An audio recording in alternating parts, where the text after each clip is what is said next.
Welcome students to Synopsys IS. Today we are continuing our mains in 300 topic series and we are starting with polity now. So one thing you have to understand when you are especially preparing for mains and at that point of time, the biggest hurdle and the biggest difficulty in completing or in the answer writing process of mains examination is that we have a very certain restrictions on our word limit. Means we do not have that liberty that we could express ourselves outrightly about anything or any topic. And when it comes to polity, especially polity, the dilemma is we do not have, we actually have a lot of content and उस ज़्यादा content को कम अल्फाजों में लिखना है mains में.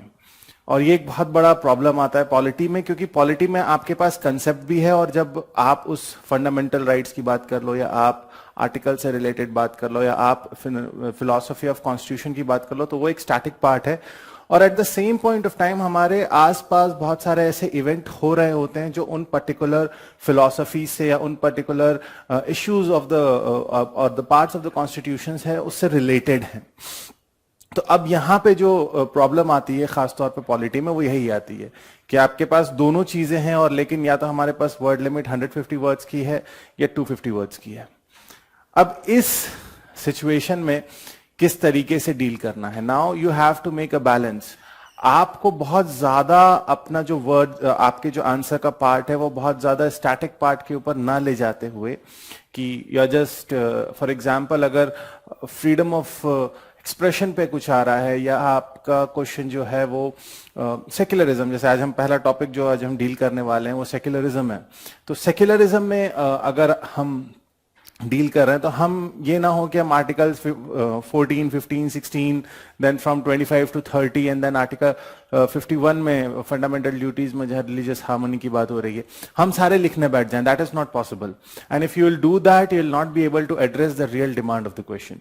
सो always first of all in answer writing in mains first identify ये करना है कि हम जिस क्वेश्चन को देख रहे हैं, हम जिस क्वेश्चन से डील कर रहे हैं उसकी डिमांड क्या है, उसका नेचर क्या है. वो क्रिटिसिज्म मांग रहा है, वो इवैल्यूएशन मांग रहा है, वो विजनरी है, वो ये पूछ रहा है कि आपका क्या ओपिनियन है. So on secularism there could be an number of things that can be asked in examination. So that is why we have to be very much precise. And ये जो हम इसमें लेके आए हैं, जो हमने कंटेंट इसमें रेडी किया है और जो हम आपको दे रहे हैं, that is very much important to for you. क्योंकि आप एग्जामिनेशन में जब आप मेंस की बात कर रहे हो, आप मेंस एग्जामिनेशन लिखने जा रहे हो तो आपके पास कंटेंट की कमी नहीं होनी चाहिए. That is the first requirement of appearing in mains. You should not be short of content. You should have ample content. जितना ज्यादा content अपने आर्मरी में लेके जाओगे, जितना ज्यादा अपना arms and ammunitions भर के लेके जाओगे, that would be very much easy and that would be very much convenient for you at that point जब आप लिख रहे हो. कि ऐसा ना हो कि सोचने में कि आंसर तो पता है लेकिन सही सिलेक्शन ऑफ वर्ड्स नहीं मिल रहा है, सही सेट ऑफ फ्रेजेस नहीं मिल रहे हैं. So that should never be the problem. That is why हम जो ये मेंस इन 300 टॉपिक्स है इस सीरीज में हम आपको वही चीज दे रहे हैं, that we are giving you lot of content so that you are not short of that. Now the first topic for the day, average in one lecture I will be taking like 3 to 4 topics. इस वक्त polity की अगर हम बात करें, so first thing is secularism, that is Indian versus western secularism. और ये बड़ा ही इंटरेस्टिंग टॉपिक है. आप सेक्युलरिज्म को अगर समझें तो if you go by the very bookish definition of secularism, secularism is segregation. Secularism means segregation of religion from whether polity और इकोनॉमी और अदरवाइज. अब इसमें अगर हम इंडियन कॉन्स्टिट्यूशन की बात करें तो जहां पे प्रियम्बल है, प्रियम्बल में सेक्युलरिज्म ऑल्दो इनहेरेंट था initially, later on it was brought by the amendment and the word secularism was added. So India is the preamble start that we the people of India hereby solemnly resolved to constitute India into a sovereign socialist secular. Now when you are saying secular, one differentiation आपको समझना होगा. Being secular is not a characteristic of an individual. An individual who is religious can never be secular because he is having an allegiance, he or she is having an allegiance, किसी ना किसी religion को अगर मान रहा है तो वो सेक्युलर नहीं हो सकता. सेक्युलरिज्म हमेशा स्टेट का कैरेक्टरिस्टिक डिफाइन कर रहा है, वो इंडिविजुअल का नहीं कर रहा है. तो एक कॉमन बड़ी जो डिबेट हो जाती है कि कौन सेक्युलर है कौन नहीं है, सिर्फ स्टेट सेक्युलर है. बाकी अगर कोई बंदा, अगर वो एथिस्ट नहीं है, अगर वो रिलीजियस नहीं है, तो वो एथिस्ट है. Secular and as interpreted by supreme court, जब क्योंकि एथिज्म को लेके जब रिलीजियस फ्रीडम की बात होती है तो सुप्रीम कोर्ट ने ये कहा कि having no religion is also religion. So that is something which is a characteristic of state. और इंडियन सेक्युलरिज्म को अगर हम समझे तो उसके दो बहुत बेसिक फिनोमिना है. पहली चीज कि India do not have a religion of its own. Like हम दूसरे देशों को देखते हैं, like just don't go too far, just our western neighbour Pakistan, that is Islamic Republic of Pakistan. Or if you will see Israel, Israel claims to be a Jewish state. और आप Arab world में देखोगे mostly there are Muslim states. आप America में देखोगे या Britain में देखोगे तो वो क्रिश्चियन स्टेट्स हैं, बिकॉज वहां पे जो ओथ है that not exactly Christian state. America has a very liberal form of secularism, and that is what we are going to discuss here, that what is the difference between Indian secularism and Western secularism. जिस तरीके से हम जब federal की बात करते हैं, हम आगे चल के फेडरलिज्म को भी देखेंगे, जब हम फेडरलिज्म की बात करते हैं तो हम फेडरल sui generis कहते हैं, that Indian federalism is a federal of its own kind. At the same time, Indian secularism is also sui generis, means Indian secularism is also of its own kind. Indian secularism के दो characteristic, पहला that the state does not have a religion. India, that is, इसलिए हमारे passport पे क्या लिखा है, Republic of India, that's it. उसके आगे कोई रिलीजियस प्रीफिक्स नहीं लगा है. सेकेंड, लेकिन इसका मतलब ये नहीं है कि स्टेट इज नॉट ऑर्गेनाइजिंग और state is not recognising any religion. मतलब स्टेट जो है वो सारे रिलीजन को आइडेंटिफाई करता है, रिकॉग्नाइज करता है, उनको कहें तो मान्यता देता है, और उनको उस रिलीजन की जो भी राइट्स, रिचुअल्स जो भी हैं with in the constitution limit, freedom है.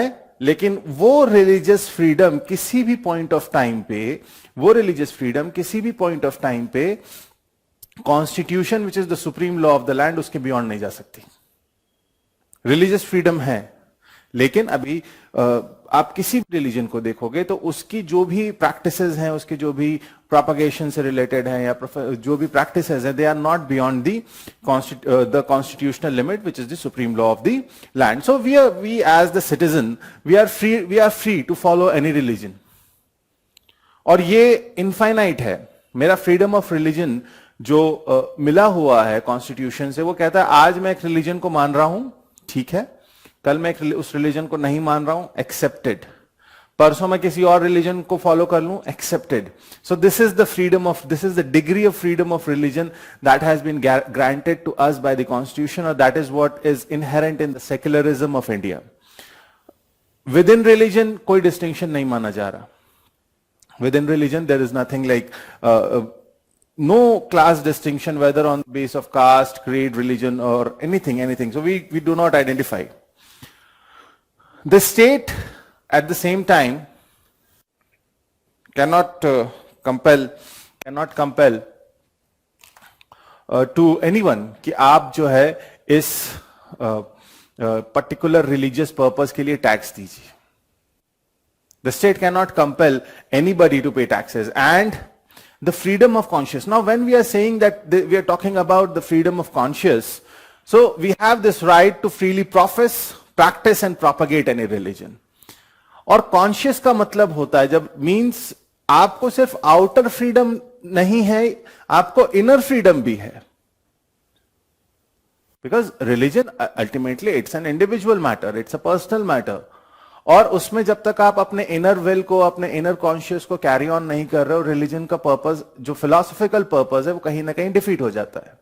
सो वो internal, when you are saying that freedom of conscious, that is talking about internal acceptance of the religion. On the other hand, these three words, profess, practice and propagate, these are all external in nature.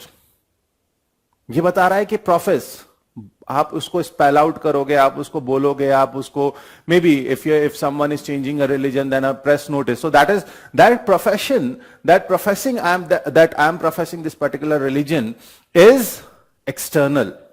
Practice, आप मंदिर जा रहे हो, church जा रहे हो, मस्जिद जा रहे हो, this is what, this is practicing a religion. या आप पर्टिकुलर रिलीजियस डे पे कोई रिलीजियस अटायर फॉलो कर रहे हो या रिलीजियस रिचुअल्स फॉलो कर रहे हो, that is what, that is practising.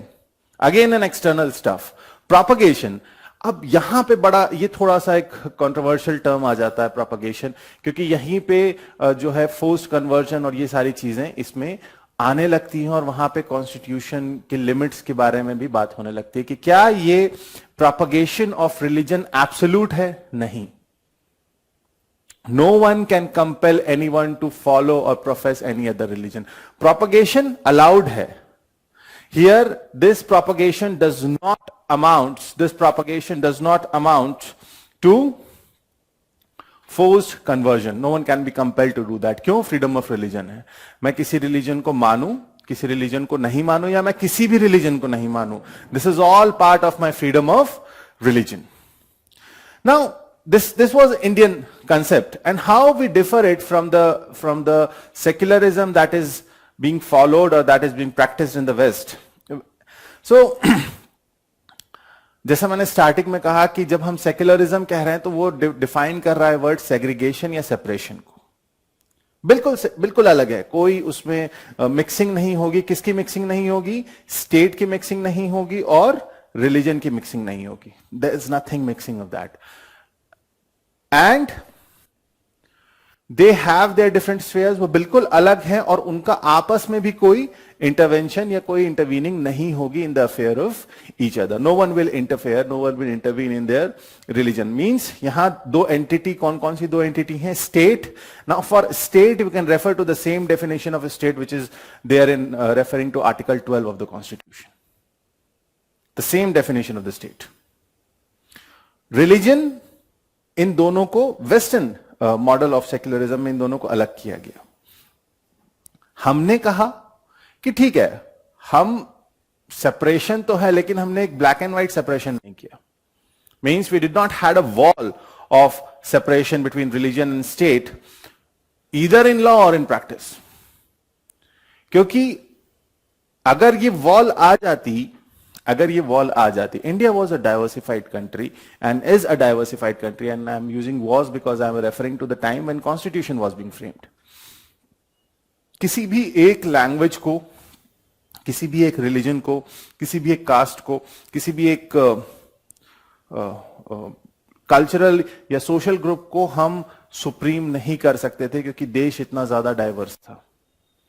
अगर किसी भी एक को, it's not about a particular community और रिलीजन, हम किसी भी एक सोशल ग्रुप को, whether it could be religious group और लिंग्विस्टिक ग्रुप और अ रीजनल ग्रुप, अगर हम किसी को भी कॉन्स्टिट्यूशन फ्रेमर्स अगर किसी को भी वो प्रेफरेंस दे देते या वो प्रिविलेज दे देते, तो India which was it was formed. Post independence history में पहले चीज जो हम पढ़ते हैं वो पढ़ते हैं हम integration of the states, princely states. 562 princely states थे. हर किसी की अपनी डिमांड्स थी, हर किसी की अपनी रिक्वायरमेंट थी. कोई स्टेट रिलीजन के बेसिस पे बना हुआ था, कोई प्रिंसली स्टेट जो है वो लैंग्वेज के बेसिस पे बना हुआ था, कोई रीजनल ज्योग्राफी के हिसाब से बना हुआ था. और अगर उसमें कहीं पर भी किसी भी लेवल पे, किसी भी क्लासिफिकेशन पे प्रेफरेंस या प्रिविलेज दे दिया जाता, तो India would not have been the same. So keeping and respecting the diversity of India, the constitution framers, they did what? That they created such an atmosphere that state and religion, they are different sphere, but they are continuously interacting with each other. They made such a beautiful model of constitution. They ensured such articles in the constitution in such a beautiful manner that कि वो state अलग है, religion अलग है, लेकिन उनका interaction है. Second point of difference, in western model the state cannot provide any financial support to educational institutions run by religious communities. At the same time, if you will see Article 29 and Article 30 of the Constitution, it talks about the cultural rights. और यहाँ पे हमें हमारे यहाँ जो we have this model जहाँ पे हम जो religious and linguistic minorities हैं उनको ये प्रेफरेंस दे रहे हैं कि उनको ये आजादी दे रहे हैं. This is in the fundamental right. उनको हम ये आजादी दे रहे हैं कि ठीक है, आप if you need to run educational institution in order to preserve and protect your culture, your heritage, you can carry it on. So this is done for the preservation, for the protection of the culture. This is not done कि एक particular या क्योंकि religious minority आती है तो majority को neglect करके minority को प्रेफरेंस नहीं दिया गया है. ये जो कोशिश थी रिलीजियस और लिंग्विस्टिक माइनॉरिटीज को आइडेंटिफाई करके उनसे कहा गया कि ठीक है, आप अपना आप अपने कल्चर को प्रिजर्व करने के लिए और उसको एनहांस करने के लिए अगर आपके पास एजुकेशनल इंस्टीट्यूशन है, you carry on. Now this was done so that ऐसा ना हो कि वो जो इतना डाइवर्स कल्चर है, इतनी डाइवर्सिटी है, उसमें जो सबसे दोज रिलीजन्स और those languages, because language has a very close connection to religion, so those languages वो ऐसा ना हो जो बॉटम में हो उस स्ट्रेटिफिकेशन के, वो कहीं गुम हो जाए आने वाले वक्त में. तो कहा कि नहीं. So this was a positive engagement. This is nothing to do with government supporting one or not supporting one. And to motivate this, the state provides all religious minorities to right to establish and maintain their own educational institution, and which may receive financial assistance from the state. So this was one thing. Next, the state do not intervene in the affairs of religion as per the Western model of secularism. So वो हमने starting में ही देखा कि there is no interaction. State अलग है, religion अलग है, कोई इंटरेक्शन नहीं है वेस्टर्न मॉडल में. लेकिन एट द सेम टाइम आप अगर इंडियन सेक्युलरिज्म को हम देखें, सो देयर इज इंटरवेंशन कि कोई भी रिलीजन को एब्सोल्यूट फ्रीडम नहीं है. फ्रीडम की लिमिट क्या है? The constitution of India. No religion can ever cross the boundary which is being set by the supreme law of the land. आप, और ये अभी से नहीं है, ये आप ब्रिटिश टाइम से देख लो. When we talk about abolition of sati 1829, dowry से रिलेटेड एक्ट आता है, एनिमल सैक्रिफाइस से रिलेटेड एक्ट आता है, child marriage, because these were all without any biasness. Yes, there are certain evils which may not have been the part of the religion at the beginning, लेकिन वक्त के साथ उसमें जो addition deletion होते गए, उसने उन एविल्स को क्रिएट किया. सो इन दैट सेंस जितना भी, जैसे entry of Dalit, the latest case of triple talaq, that was, people called it that is an intervention in the religion, but Supreme Court said no. This is an intervention in the religion, but no religion has that absolute freedom that they can go beyond the lines or the principle of natural justice or rule of law or whatsoever the different doctrines of constitution we have. So हमारे यहाँ intervention है, state recognise कर रहा है, state मान किसी को नहीं रहा, स्टेट रिकॉग्नाइज कर रहा, इंटरवेंशन है, और उस इंटरवेंशन की लिमिट्स क्या हैं? That is beyond that can not go beyond the level of beyond the limits of constitution. Now in western model, next point of comparison, कि in Western model, religion is related entirely to the private sphere, and that is that should have been, when it comes to practicing religion is completely a private matter. What I follow, what I practice, that's my personal concern. No other person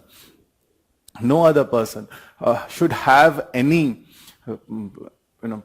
interest or intervention in that. But the things get worse when the people go out of this, लोग जो है अपने personal space के बाहर जाके जब religion का display करते हैं, रिलीजन की चीजों को प्रैक्टिस करते हैं. This is across all religion, this is not something to a particular religion, सबके लिए ये.